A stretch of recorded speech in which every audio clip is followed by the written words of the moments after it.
তখন মদিনার খলিফা হলেন হযরত ওমর, আমিরুল মুমিনিন হযরত ওমর, রানিং প্রেসিডেন্ট, খলিফাতুল মুসলিমিন, অর্ধ পৃথিবীর বাদশা ওমর।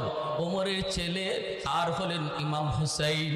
দুইজন হলো সমবয়সের খেলাধুলার মাঠে। বাচ্চারা দেখবেন খেলাধুলা করতে যায় মাঝে মাঝে ঝগড়াঝাটিও করে, একটু গালাগালিও করে, একটু মন কষাকষিও হয়। এরকম দুইজনের ভিতরে একটু তর্ক বিতর্ক হলো। হুসাইন হযরত ওমর ফারুক রাদিয়াল্লাহু তাআলা আনহুর ছেলেকে বলে ফেললেন, গালি দিয়া বসলেন। গালিটা কি? গালিটা হলো, কথা কম ক, গোলামের ফুত গোলাম।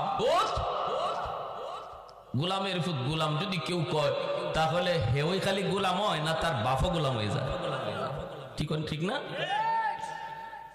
রানিং প্রেসিডেন্টের ছেলে, তারে ইমাম হুসাইন গালি দিয়া বসলেন, গোলামের ফুত গোলাম। এই গালিটা শোনার পর হযরত ওমর ফারুক রাদিয়াল্লাহু তাআলা আনহুর ছেলের মন খারাপ হয়ে গেল। চলে আসলেন মন খারাপ করে, চোখের পানি মুছতে মুছতে বাড়িতে আইসি বাবার কাছে নালিশ দিয়া বলেন, বাবা, হুসাইন আমাকে গোলামের ফুত গোলাম কইছে, আমারও গোলাম বলছে, তোমাকেও গোলাম বলছে। এত বড় গালি আমি সইতে পারবো না বাবা, তুমি বিচার করা লাগবে। হযরত ওমর এই কথা শোনার পর তিনি সাথে সাথে বলতেছেন, কও কি, এত বড় গালি দিছে হুসাইন? বলে হ।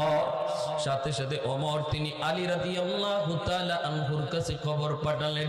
আলী এই নিউজ জানার পর হুসাইনকে জিজ্ঞেস করে, কারণ হুসাইন তো আলীর ছেলে। আলী হযরত হুসাইনকে জিজ্ঞেস করে, হুসাইন তুমি কি গোলামের ফুত গোলাম বলে গালি দিছো ওমরের ছেলেকে? হুসাইন বলে, হ বাবা, আমি গোলামের ফুত গোলাম বলছি।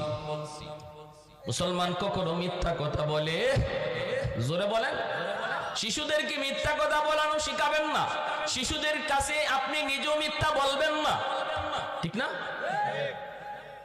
আসো আসো দিমুনে দিমুনে কয়া আসো, এখানে আসো, আসলে পরে তোমাকে এই দিব সেই দিব, এই ধরনের মিথ্যা কথা বইলা শিশুদের সাথে কখনো প্রতারণা করবেন।